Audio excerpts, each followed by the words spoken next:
Hi guys, so in this short video, I will actually just be sharing my thoughts as I was getting ready for this school year, especially with now having an 8th grader getting ready to enter into the high school years. Now, this was actually the intro to my curriculum video, but because it ran 6 minutes long, I decided to just put it separately since I don't think somebody who's clicking around for curriculum videos want to listen to me talk for 6 minutes.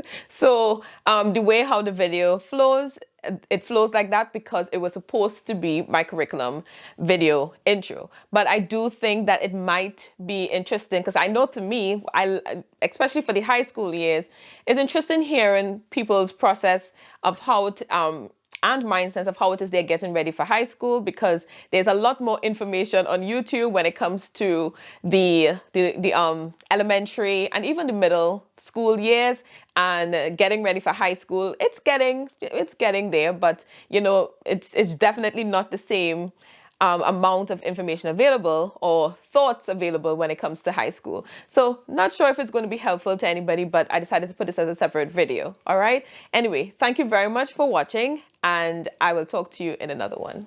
Bye. 9 years ago when we started homeschooling, I definitely had the mindset of just taking it 1 year at a time. Well, probably more like 1 day at a time back then. But, you know, I've definitely gotten the opportunity to grow along this journey with them. And we have a mindset of hoping that we would be able now to, you know, homeschool all the way through the high school years. That being said, it definitely feels just as new as when we first started homeschooling and doing all the research of trying to put it together. And at least in my case, because she would be the first, thankfully, there's just a little bit of a gap between her and then my 5th and 3rd graders, or my 10 and 8-year-old.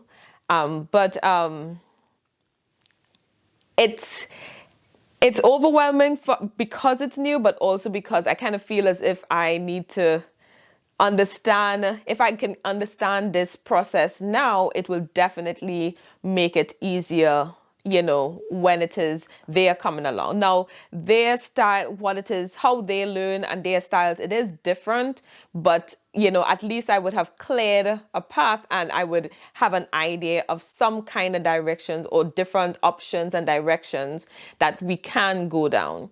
And the reason why I'm mentioning that is because when I was doing the research for her curriculum picks, I was trying to take into consideration, okay, how now, and before I say that, it's not that I didn't start doing homeschool research like when she was in the 6th and 7th grade, but it just feels a lot different now that she's on the doorstep to high school. So as I was trying to prepare her curriculum picks before I even got to there, I was refreshing like the different options that we have. Is she a child that would do well in high school? Is that something that she had, not high school, sorry, in college? Is that something that she is interested in? What are options other than going to college? Like out here, there's Chespi, I think it's Chespi. If she just wants to get a GED, if she wants to go to community college or a 4-year school, like I wanted to make sure that I really get a good feel on all of the different options that was available to us.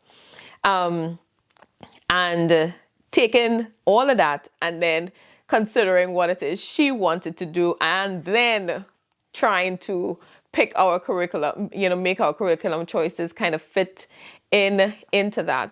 Plus also, you know, I tried as best as I can to pick not just her books, but my younger kids' books in a way where it would allow time for me to, you know, give more time to like testing and grading and doing research into that, because when we get to the high school years, that's going to be, you know, like very important.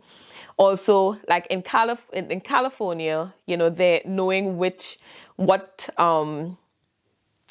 it is middle schoolers are allowed to do any amount of credits, if it is that's something that we want to consider, if that's something that she can do, which ones to do, and putting all that together so that we can try to clear a smooth enough path into this new, season that is upcoming. So I say all of that to say that it definitely was a lot, but my mindset is that if it is, and I think I probably said this because I'm 4 minutes in, if it is, I can understand and kind of get a good understanding of this process. And also considering things like AP and CLEP and Sophia, and it's a lot.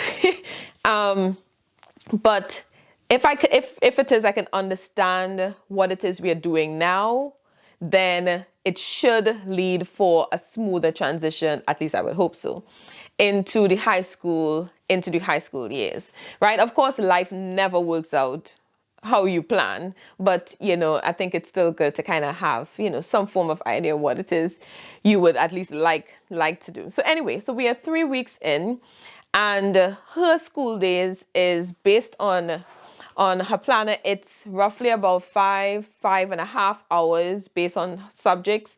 If it is she is overwhelmed, then we may choose to not do a subject, because she is a child. She is very independent, but this year I am going to be a little bit more involved than I was even in the 6th grade, only because I want to get a good feel for the upcoming high school. So her days is about 5.5 hours. Her sister's days, based on this, is about 4 hours. And there are certain subjects that I do with them, and one or two that I kind of sit down with her.